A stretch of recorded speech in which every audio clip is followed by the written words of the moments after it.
Sinematiali, Dame Awa a interrompu son activité et rentre chez elle.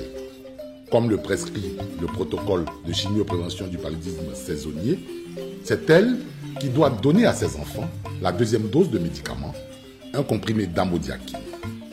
Il est presque midi, l'heure à laquelle, exactement 24 heures plus tôt, les autorités venues lancer la campagne avaient symboliquement administré la première dose, une association de sulfadoxine pyrimétamine et d'amodiaquine à plusieurs enfants du quartier, dont les siens. Dans la première administration, on donne les deux médicaments, le médicament blanc et le médicament jaune. On donne le premier jour.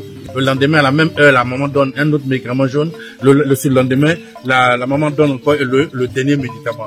La chimioprévention du paludisme saisonnier, ou CPS, est une stratégie pour protéger les enfants âgés de 3 mois à 5 ans qui vivent dans les régions des savanes et soudano-sahéliennes. Objectif, éviter le paludisme aux enfants pendant la période de forte transmission qui s'étend sur 3 à 4 mois et qui coïncide avec la saison des pluies. La stratégie repose sur 4 cycles mensuels. Chaque cycle s'étale sur 3 jours. Entre chaque cycle, un intervalle de 28 jours est observé. La campagne 2025 a été officiellement lancée à Sinematiali sous la présidence du professeur Kuntele Gona Soro, directeur de cabinet adjoint du ministre en charge de la Santé. Chère population, votre mobilisation est le symbole de ce que vous avez compris, que le paludisme doit être combattu, mais ensemble.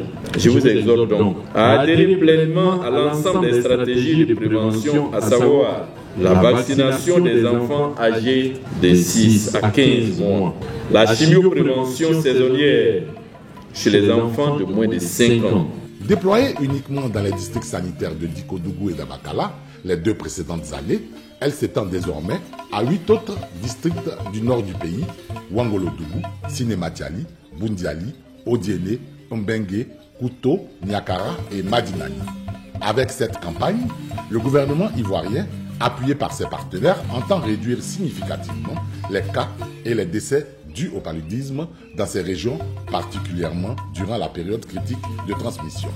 Dans un pays où la maladie représente encore près d'un tiers des consultations dans les centres de santé, la CPS, combinée aux autres stratégies, vise également la réduction de l'endémicité du paludisme au niveau national.